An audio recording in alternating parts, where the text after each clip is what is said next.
রব তার পছন্দের মানুষগুলোকে একটু কষ্টে রাখেন। আল্লাহ তার পছন্দের মানুষগুলোকে একটু কষ্টে রাখেন। আমি দেখেছি যে সমস্ত মানুষ আল্লাহকে বেশি স্মরণ করে তারা একটু কষ্টে থাকেন। আর বিষয়টা শুধুমাত্র এমন নয় যে রবকে স্মরণ করেন বলেই কষ্টে থাকেন। বিষয়টা এমন যে কিছু মানুষ কষ্টে থাকেন এই জন্যে আল্লাহকে স্মরণ করেন। তবে একটা কথা তোমার কাছে স্পষ্ট হওয়াটা জরুরি, একটা বিষয় তোমার কাছে স্পষ্ট হওয়াটা জরুরি যে পৃথিবীর পরিচালক, এ পৃথিবীর নিয়ন্ত্রক, আমাদের জীবনের নিয়ন্ত্রক, আমাদের সৃষ্টিকর্তা, উপরওয়ালা রব আল্লাহ আমাদেরকে একটু বেশিই ভালোবাসেন, আমাদেরকে একটু বেশিই পছন্দ করেন। তাই আমাদেরকে পরীক্ষা নিয়ে থাকেন কোনো কিছু থেকে বঞ্চিত করার মাধ্যমে। তিনি তাঁর পছন্দের মানুষগুলোকে কোনো কিছু থেকে বঞ্চিত করার মাধ্যমে পরীক্ষা নিয়ে থাকেন, আর কিছু মানুষকে কোনো কিছু দেওয়ার মাধ্যমে পরীক্ষা নিয়ে থাকেন।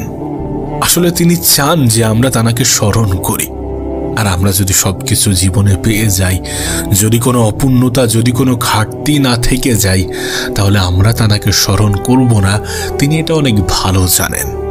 মানুষ তার খারাপ সময়গুলোকেই রবকে স্মরণ করে, আল্লাহকে স্মরণ করে। তিনি এটা জানেন যে যখন খারাপ সময় আসবে তখনই মানুষের অন্তরে আমার নাম ভাসবে। যখন খারাপ সময় আসবে তখনই মানুষের দিমাগে, মস্তিষ্কে আমার নামটাই আসবে। হতে পারে এটাই কারণ যে আমরা তাঁকে স্মরণ করি। সেই জন্য তিনি তাঁর পছন্দের মানুষগুলোকে একটু কষ্ট দিয়ে থাকেন। কিন্তু দুর্ভাগ্যবশত কিছু মানুষ এটাকে অভিশাপ মনে করে। কিছু মানুষ ভুলবশত হোক বা নিজের ইচ্ছায় উপরওয়ালাকে অভিযোগ করে, নিজেকে অভিশপ্ত মনে করে। না, বিষয়টা মোটেই এমন নয়।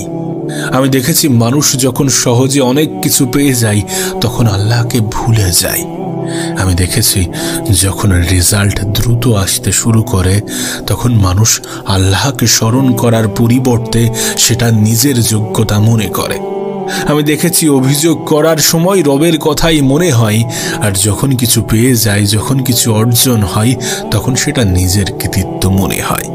আমরা যখন কিছু পেয়ে যাই তখন কিন্তু এমনটা ভুলি না যে নিজের সামান্য চেষ্টা আর সম্পূর্ণটা উপরওয়ালার ইচ্ছা, আমার রবের ইচ্ছা।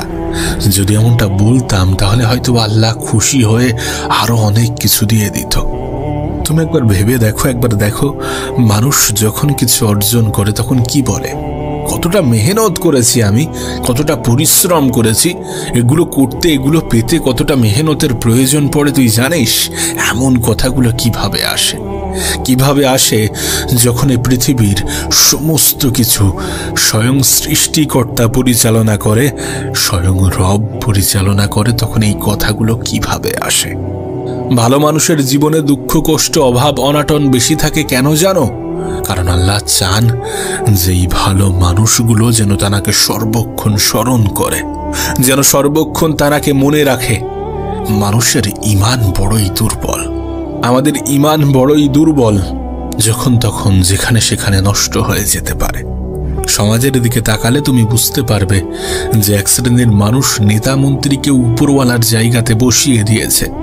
হ্যাঁ, কিছু মানুষ এমনটা আছে যারা মনে করে যে তাদের নেতা, তাদের মন্ত্রী সমস্ত কিছু। বিষয়টা এমন নয়। তানার জীবনটা উপরওয়ালার দ্বারাই পরিচালিত হয়। তিনি যদি তোমাদেরকে কিছু উপকার করে থাকেন সেটা তানার দায়িত্ব। এমনটা নয় যে তারা তোমার উপরে দয়া করছে। তাদেরকে সেই জন্যই নিয়োগ করা হয়েছে। তাই তাদের সাথে সৃষ্টিকর্তার জায়গাটাকে গুলিয়ে ফেলো না। তারা কিছু দেওয়ায় সেটাকে এতটা প্রশংসায়, এতটা মাথায় তুলে দিও না যে স্বয়ং উপরওয়ালাও লজ্জা পায়। এমনটা কি হয় না? এমনটা কি হচ্ছে না? এমনটা হয়, আর এমনটাই হচ্ছে। মানুষ প্রয়োজনের থেকে বেশি কিছু পেয়ে গেলে তখন সেটাকে নিজের ক্ষমতা, নিজের কৃতিত্ব মনে করছে। মানুষ জীবনে সহজে কিছু পেয়ে গেলে তখন স্বয়ং উপরওয়ালাকেই ভুলে যাচ্ছে, তখন স্বয়ং আল্লাহকেই ভুলে যাচ্ছে। কিন্তু যখন কোনো কিছু থেকে বঞ্চিত হচ্ছে, যখন জীবনটা একটু কঠিন মনে হচ্ছে, তখন সে আবার রবকে স্মরণ করছে। আর উপরওয়ালা চান যে কিছু মানুষ তাঁকে সর্বক্ষণ স্মরণ করুক, কিছু মানুষ তাঁকে মনে রাখুক। তিনি হয়তোবা চান যে তানার কিছু পছন্দের মানুষ তানাকে সর্বক্ষণ স্মরণ করুক, তাই কিছু মানুষের জীবন তিনি একটু কঠিন বানিয়ে রাখেন। কিছু মানুষের জীবন সহজ হওয়া সত্ত্বেও একটু কঠিন করে দেন, বা তার অন্তরে এটা অনুভব করান যে তাদের জীবনটা একটু কঠিন। কিন্তু বাস্তবতার দিকে তাকালে দেখা যাবে তাদের থেকেও কঠিন জীবন অনেক মানুষ কাটাচ্ছে। তারা যে জীবনটা পেয়েছে সে জীবনের স্বপ্ন অনেক মানুষ দেখছে। আমরা যে মনে করি যে তিনি আমাদের অবস্থানকে পরিবর্তন করে রেখেছেন, বিষয়টা এমন নয়। হতে পারে তিনি আমাদেরকে পরীক্ষা নিচ্ছেন কোনো কিছু থেকে বঞ্চিত করার মাধ্যমে, যে আমরা আমাদের খারাপ সময়ে অভিযোগ করি নাকি প্রশংসায় লিপ্ত হই। আমরা আমাদের খারাপ সময়ে তাকে স্মরণ করি নাকি ভুলে যাই। আবারও বলছি, আমাদের আল্লাহ আমাদেরকে পরীক্ষা নেন, কখনো কিছু দেওয়ার মাধ্যমে, আবার কখনো কিছু থেকে বঞ্চিত করার মাধ্যমে। তিনি দেখতে চান ভালো সময়ে কতজন মানুষ প্রশংসা করে, কতজন মানুষ স্মরণ করে, কতজন মানুষ শুকরিয়া আদায় করে। তিনি দেখতে চান খারাপ সময়ে মানুষের ব্যবহারটা কেমন হয়ে থাকে। তবে বিশ্বাস করো, কেন জানি না আমার মনে হয় যে রব তার পছন্দের মানুষগুলোকে একটু হলেও কষ্ট দেয়, একটু হলেও কষ্টতে রাখে, কারণ তিনি চান তারা যেন তাকে সর্বক্ষণ স্মরণ করে। হ্যাঁ, তারা যেন তাকে সর্বক্ষণ স্মরণ করে।